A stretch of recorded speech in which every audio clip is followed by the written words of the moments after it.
আগামী 26শে জানুয়ারি ভারতের ৭৭তম প্রজাতন্ত্র দিবস। জাতীয় পতাকা উত্তোলন, বর্ণাঢ্য কুচকাওয়াজের মাধ্যমে দেশমাতৃকার চরণ বন্দনার দিন। তাই আসন্ন প্রজাতন্ত্র দিবসের কুচকাওয়াজ সুষ্ঠুভাবে সম্পন্ন করতে প্রতি বছরের মতো এবারও প্রস্তুতি মহড়া কুচকাওয়াজ হয়ে গেল মালদার চাঁচলে। চাঁচল মহকুমা প্রশাসনের পক্ষ থেকে চাঁচল স্টেডিয়ামে আয়োজিত 4 দিনব্যাপী মহড়া কুচকাওয়াজের শেষ দিন ছিল শনিবার। শেষ দিনে পুলিশ কর্মী, আধিকারিক, সিভিক ভলেন্টিয়ার, সিভিল ডিফেন্স, বিভিন্ন স্কুল কলেজের ছাত্রছাত্রীরা প্রজাতন্ত্র দিবসের কুচকাওয়াজের প্রস্তুতি ঝালিয়ে নেয় এবং প্রজাতন্ত্র দিবসে কুচকাওয়াজের বিশেষ চমক দেওয়ার চূড়ান্ত প্রস্তুতি সেরে ফেলে।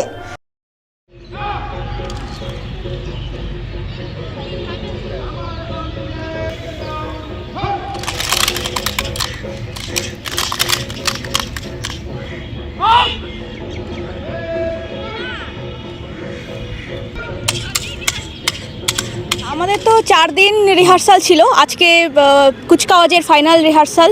সমস্ত টিম এসেছে, তারা রীতিমতো ব্যান্ডের সাথে তালে তালে প্র্যাকটিস করছে। আমাদের কমান্ডার স্যার আছেন, তিনি তাদেরকে রীতিমতো প্রশিক্ষণ দিচ্ছেন এবং খুব ভালো, মানে সবাই খুব উৎসাহের সাথে সেই প্রশিক্ষণ নিচ্ছে এবং আশা করি কুচকাওয়াজ ভালো হবে। আমি গোটা চাঁচলবাসী এবং অবশ্যই মালদার সকল মানুষদেরকে বলবো, আসবেন অবশ্যই এই কুচকাওয়াজ দেখতে। একটা আকর্ষণীয় বিষয় হতে চলেছে আশা করা যায়। নেতাজি জন্ম জয়ন্তী উপলক্ষে মালদা শহরের নেতাজি কমার্শিয়াল মার্কেটের ব্যবসায়ীদের উদ্যোগে বসে আঁকো প্রতিযোগিতা অনুষ্ঠিত হলো শনিবার।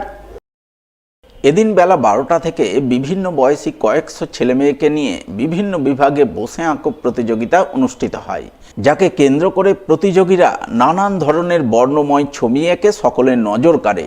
এই প্রসঙ্গে নেতাজি কমার্শিয়াল মার্কেটের নেতাজি জন্মোৎসব কমিটির সম্পাদক বিশ্বজিৎ সাহা জানান, শুক্রবার জাতীয় পতাকা উত্তোলন, বর্ণাঢ্য প্রভাত ফেরি সহ নানান অনুষ্ঠানের মাধ্যমে তারা নেতাজি জন্মজয়ন্তী উদযাপন অনুষ্ঠান শুরু করেছিলেন।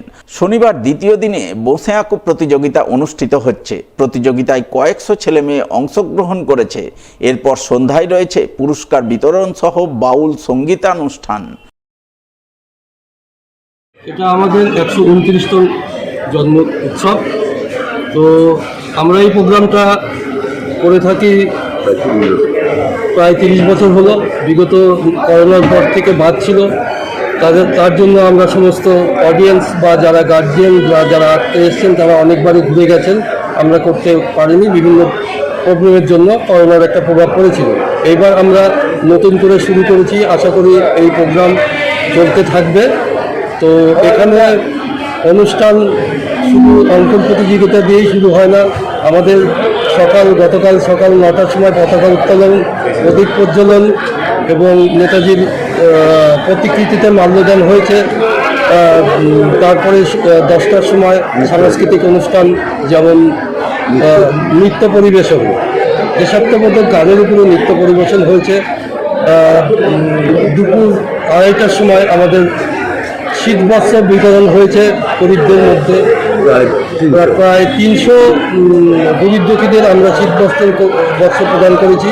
এছাড়াও আমরা বন্ধুরা একটা অনুষ্ঠান রেখেছিলাম।